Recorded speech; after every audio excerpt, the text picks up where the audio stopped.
Pernah kepikiran nggak? Gimana sih caranya seseorang bisa tetap kuat di saat-saat paling gelap sekalipun?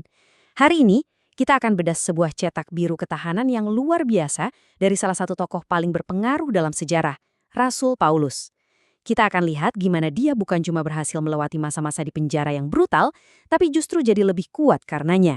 Oke, biar kita benar-benar paham sekuat apa Paulus itu, kita harus bayangin dulu dunianya.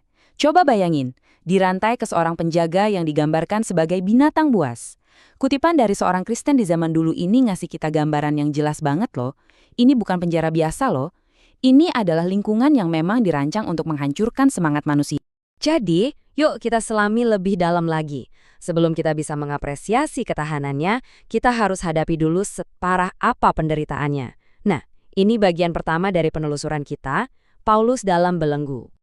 Buat Paulus, penjara itu bukan cuma mampir sebentar. Itu sudah jadi kenyataan yang terus berulang. Di banyak suratnya untuk jemaat-jemaat mula-mula, seperti yang kita lihat di 2 Korintus dan Filemon, dia selalu bilang kalau dia dalam belenggu. Jadi, penderitaan itu bukan cuma sesuatu yang dia alami, tapi sudah jadi bagian dari cara dia mendefinisikan misinya. Dan perjalanannya ini, wah panjang dan berat banget.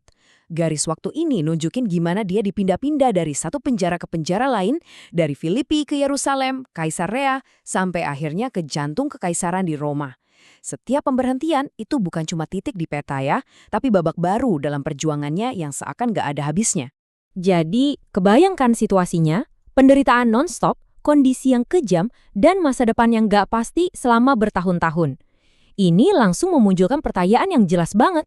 Gimana caranya dia bisa bertahan? Yuk, kita telusuri perspektif internal yang bikin dia terus maju. Jadi apa rahasianya? Nah, yang menarik, jawabannya itu sama sekali nggak ada hubungannya dengan mengubah situasinya di luar. Semuanya itu soal pola pikir. Kuncinya bukan ada di keadaan eksternalnya, tapi di kekuatan batinnya. Disinilah kita menemukan inti dari ketahanannya. Nah, ini dia, paradoks luar biasa yang dia tulis sendiri. Di sebelah kiri, kita lihat kenyataan pahitnya. Ditekan, bingung, dianiaya. Tapi coba lihat yang di sebelah kanan. Kebenaran di dalam hatinya. Tidak hancur, tidak putus asa, tidak ditinggalkan. Kontras visual ini merangkum pola pikirnya dengan sempurna. Kekacauan di luar nggak bisa menyentuh ketenangan di dalam dirinya. Nah, ini dia kuncinya. Keyakinan dia yang nggak goyah sedikit pun kalau dia itu nggak sendirian. Di tengah badai hidupnya, keyakinan inilah yang jadi jangkarnya, yang bikin dia tetap teguh waktu semuanya kayaknya mau runtuh. Inilah kekuatan yang memberinya keberanian untuk menghadapi hari esok. Tapi keyakinan ini bukan cuma pasrah loh. Paulus itu aktif banget pakai alat-alat khusus buat menjaga perspektif ini. Jadi, apa aja sih isi gudang senjata rohaninya yang bikin dia begitu tangguh? Yuk, kita bongkar. Di salah satu suratnya yang paling personal, 2 Korintus, Paulus ngasih kita daftarnya. Seperti yang bisa kita lihat di sini, ini bukan konsep-konsep yang ngawang-ngawang ya. Ini tuh alat-alat praktis yang dia pakai sehari-hari, berpegang pada kebenaran, mengandalkan kekuatan spiritual, menjaga kemurnian, mencari pengertian, dan mempraktikkan kesabaran serta kebaikan hati, bahkan di kondisi paling keras sekalipun. Coba kita fokus ke salah satu yang paling penting, firman kebenaran. Buat dia, tulisan suci itu bukan buku sejarah kuno, bukan. Itu tuh kayak buku panduan hidup, tempat dia belajar dari kemenangan dan kesalahan generasi sebelum dia. Itu bukan teks mati, itu adalah sumber kehidupan yang dinamis. Sekarang coba deh lihat definisi Roh Kudus ini yang dikutip dari sumbernya, yang menurut saya menarik banget. Ini digambarkan bukan sebagai emosi yang pasif, tapi sebagai kuasa ilahi yang aktif.